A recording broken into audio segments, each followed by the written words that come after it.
Welcome back to the channel. This is the Action Figure Grader, and today's edition is a Potpourri edition. We've got mint on cards, loose graded, loose complete, action figures, vehicles. We've got some bootlegs. There was a model trim Brazilian Hoth Stormtrooper that sold, which I had never seen before on eBay, complete with the box. So lots of different items to go through. As always, thanks to my Patreon supporters. They allow my channel to be what it is today. Let's go ahead and take a closer look at some recent sales. This is one I had in a what to buy video a week or two ago, and it sold really quickly. This is a CAS 80 plus blue Snaggletooth, and this is the no toe dent version. And the seller had it for sale for a while, and then they dropped the price, and then bam, it sold. It sold before my what to buy video even went live. So CAS 80 plus Sears exclusive no toe dent version of the blue snags, and that one sold for $669. So my gut was right that after he dropped the price that it would sell, and sure enough, it did sell very quickly after I made that video. Next up, here is one I had in a what to buy video a few weeks back. It was pretty rare. This was a population 1 of 1, so there are no other examples on the AFA population report. The interesting thing is that I had one of these that was graded CAS. I think it was an 85 plus. And I noted when I sold it, I was like, hey, this is not, it's mentioned as a green stitch, but it was really just a green stitch on the hem and brown stitch on the robe wrist areas. And that's what this one is, green stitch on bottom. And so it's funny because I had one like this, and I couldn't give it away. I think I sold it for like 175 bucks.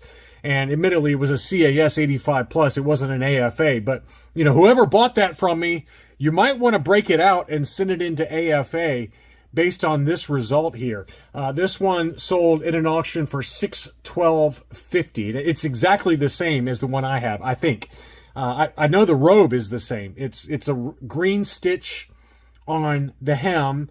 And this one actually has, if you look really closely at the top there, it looks like there's a green stitch at the top by the neck area as well. But very clearly, it's a different color stitch on the wrists versus the bottom there. And that's exactly what mine was. And nobody wanted it. And it finally did sell for like, I don't know, 170 bucks, 175 bucks. But if you got it from me, you might want to crack it open and send it to AFA based on this price. $612.50, crazy number there. Here we have a Palatoy Hoth Wampa. This one was factory sealed. Pretty good shape, probably about a 75 plus grade. Had some light edge wear to it, but hardly any damage to the flap, which is where they usually have the most damage. But very cool to see a Palatoy example. That one sold in a buy it now for $700. And then South Beach Toys, who is a friend of the channel, I've never spoken with them or anything like that, but they've mentioned that they've watched the channel before. They had some beautiful mint on cards for sale. I did not see them get listed, otherwise I would have alerted my Patreon supporters to it. This is a 41 back, I think it's an E. I don't know which one it is. I think it's the E. 41 back Dengar, clear blister, pretty good shape overall. It looks like there's maybe some light crunching to the, well, I don't know, the stem looks pretty good there. From this angle, it looks like the stem has a crunch to it. Like right here, it looks like it's kind of weird there. But I think it's okay. I mean, if you look at it there, it looks pretty good. Maybe just a little bit of an indent on the stem. But overall, a very clean example with a clear blister, unpunched with a Sears price sticker. That sold for $450, which is a fair price, I think. I just sold my 41 back E that was graded CAS 80 with 285 subscores. My blister was in better shape than this one, but I think it was a punched example. And I sold it on Rogue 5 Toys. I think I got $550 for it. So I thought I priced it pretty well, and it did sell. So based on this sale, I feel pretty like I was very fair to the buyer. But that one did sell at $450. They also had this beauty. This is a 48 back C FX7. Tough to find the FX7 on this particular card. I just love that color combination of the name pill and the background behind the figure, and then obviously the printed Revenge of the Jedi offer there. So very clean looking card overall. Maybe just a little bit of wear around the hang tab. Blister looked pretty decent. Looked pretty good on the bottom there. Looks like maybe on the top it's got a couple of little dings, but nothing major there. It probably is a 75 plus or an 80 grade pretty easily. I'd say 75 plus. It looks like it's got a ding in the upper right-hand corner of the blister. But that one sold for $425, which again I think is pretty fair. I never had that particular card character combination, but $425 feels about right for that one. And then the last one that South Beach Toys had that I wanted to show is a Paploo, $185, right in line with fair market value. This is a Lily Letty made in Mexico, so it's got the clear blister. This is the 79 back with the Anakin offer. So $185 to $200 is about the going rate for that one, so I thought that was a very fair price as well. A few baggies that sold. We had some SWC baggies for a couple of Cantina Aliens. First is the SWC baggie for Walrus Man. This is the Hong Kong with the peach tusks. That one sold for $175 on one bid. And the same seller also had the Hammerhead SWC baggie. That one also sold for $175. Both of those baggies were in near mint condition. This is an interesting one. This is looks like a dark brown haired Luke Farm Boy baggie, tape sealed. You can see there's the tape on it. I mean, I'm assuming this is legit. It did sell for $550, but I don't know if I've ever seen a dark brown-haired Hong Kong Luke Farm Boy baggie before. And I'm not saying they didn't exist. I'm just saying I'd never seen one before. But this was a tape-sealed baggie. I'm assuming it's still tape-sealed, but big number on that. But quite honestly, that figure looks to be about near mint condition or near mint plus condition. And it's probably worth that price just for the figure alone. So $550 was the sales price on that one. Another interesting one that I've got a funny story about. Okay, so this one is the R2-D2 AM radio. And it's in the box, and I don't know if this is... it was not factory sealed, okay? So it included the paperwork and all that. But the funny thing is that this one was in pretty good shape, and it sold for $500. I was at a flea market in Kentucky maybe 2 weekends ago. I was at in Keeneland, or in Lexington, Kentucky, for the horse races at Keeneland. And the day after, we went to a flea market in the same area. And the funny thing is that somebody on a table, on a crappy little fold-out table, had this exact item, and I kid you not, it was near mint. It was near mint condition. It was opened, but the box, the inserts, everything were in there, and they wanted $50 for it. So, and my wife's like, "Hey, look at that! Why don't you got that?" I was like, "Liz, I'm trying." My wife, I'm trying to downsize, not buy more stuff, okay? But if I had known that it was this valuable and it was in about the same condition as this, it maybe was not quite as white as this, but I can tell you the dome was spotless on it. It had the styrofoam, all the paperwork. I mean, the box was in great shape. It was just as good as this one. And they wanted $50 for it. So that just shows you never know what you're going to find at a flea market. And even when I should have bought it and just, done a giveaway with it, but I never make the right decision. When I buy something at a random spot, I'm like, "Oh, that looks like a good deal. I'll grab that." And it ends up being worthless. And then I walk away from the $500 AM radio R2-D2 that was for $50. It was a tenth of this price. So, and this one was in New York, so I know it's not the same one. So, all right, next up we got a die-cast TIE Bomber. This is the rarest of the die-cast vehicles. Obviously, this one's heavily yellowed on the fuselage piece as well as on the wings, and that's a common problem. It had some chipping to the paint, all that. This one sold for $800. That seems a little high to me. I mean, we've seen a few of these that have sold here recently in this kind of condition in like the 600 range. I'm not going to beat up anybody for spending $800, but I do think for $800 you can probably get one with a little bit less yellowing to the fuselage and the wings. So that one seemed like a little high to me, but that's just my personal opinion. Next up was an AFA 75 clear blister Ugnaught 41 back E. Punched example, no price sticker, but a 75 grade. That one sold for $475. plus shipping. So pretty nice looking example there. Maybe a little more than I would have spent, but I don't think it's too far off, just given how pretty that one looks. Next up, this is an interesting item. So this was a proof sheet. It's labeled as a Star Wars proof for the vinyl carrying case insert from 1979. So if you all remember, obviously the carrying case, they had those little inserts, and this one obviously is for the very first one, and this one has the first 12 figures on the sheet, but this is a prototype proof sheet for it, graded AFA 80 plus, and it sold for $913. This is the first time I've ever seen something like this for this particular carrying case. I've seen a few of the proof sheets for the Empire Strikes Back carrying cases, but not for the Star Wars carrying case. So I thought that was actually a pretty decent deal. I mean, you're basically just buying a piece of paper, right? But I did think it was pretty cool looking, and really presents nicely, and it's a prototype and it's AFA certified, so pretty cool item there. Same seller also had the Chewbacca bandolier strap. This was graded CAS 80 plus, factory sealed. That one sold in an auction for $183.50. I've seen them go ungraded for that price, so that was an absolute bargain. I get the feeling that both of these just fell underneath the radar, and I didn't actually see either one of these get listed. So, you know, that's just the way it goes sometimes when you have these auctions. This one ended on a random Monday evening, so I think that's part of it, is that I just didn't see those auctions get listed. Next up, we've got the Turret and Probot playset. This one was unused contents, unused sticker sheet. Everything was still in the boxes with the insert.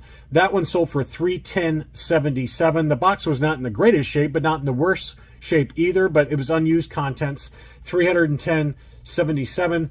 And here was that beautiful AFA 75 Darth Vader's Star Destroyer action playset. It looks like it maybe has a little bit of fading to it, which is probably why it got the 75. The colors just look a little faded to me, but that one still sold for $12.36 in an auction. 18 bids on that one. This is one I had in a what to buy video, but pretty nice example. Not one you see graded very often. Empire Strikes Back version of the Darth Vader's Star Destroyer. Next up was an ungraded Rebel Transport, the Hoth Rebel Transport. This was used contents, used sticker sheet, but it also did include a pretty nice condition box, and that one sold in an auction for $195.58. Beautiful box on that one. That's the Empire Strikes Back packaging for that box. And again, the same seller also had the Hoth Ice Planet Adventure playset. This one also still had the insert, and all of the parts were still in the baggies. Box was in pretty good shape. Pretty nice display piece. You could get a sliding acrylic case for that one. Great card art on that one, or box art on that. That one, it looks like eBay's doing its usual thing where it doesn't show the final sales price, but I want to say it sold for about $180. I'm going on memory when I pulled it up, but for some reason, sometimes it doesn't show the final sales price, but I think it was about $180 for the Hoth Ice Planet Adventure set. And again, this was unused contents with the insert. Next up was a graded laser rifle carrying case. To me, that's one of the weirdest items from the Return of the Jedi. So it's basically an oversized gun that opens up where you can put the figures inside. And this one was graded AFA 85, so very high grade. That one had 19 bids on it and sold for $457. I can't say I've seen a recent example of this AFA graded to give you guys a comparison, but that is a massive box, I can assure you of that. And $457 was the final sales price on that one. Next up, we've got a graded Darth Vader. This was a 77 back A yellowed blister, so this is not the Made in Mexico Lily Letty, but it was graded AFA yellowed 85, and that one sold for $500. Pretty nice example. Punched example, yellowed blister for $500. Here was the Ewok Village action playset. Again, also unused contents with everything in the baggies along with the insert. So this is kind of like a qualifiable, grade-worthy type of item. The box was in really nice shape overall. And that one sold down in Australia for $385 plus another $81 shipping here to the US. So let's call that about $450 altogether for a qualified, gradable Ewoks Village action playset. Here was the Imperial Shuttle. This was in the US and sold for $700. This was used contents with the stickers applied, but The vehicle itself was in pretty good shape overall, maybe some light yellowing to the wings. Nothing major, though, and overall a very clean example with the box as well. That box was in very pristine condition. $700 plus shipping on that one. Here's an interesting item. Here is the Power of the Force Yak Face coin, graded AFA 80 plus. This was at auction. Obviously, the Yak Face coin came with the Kenner Canada version of the Power of the Force Yak Face, and a very, very rare coin from that original run. And this one was graded, again, AFA 80 plus, near mint condition, and sold in an auction for $870 on 50 bids. So lots of action on that Yak Face coin, $870 plus shipping.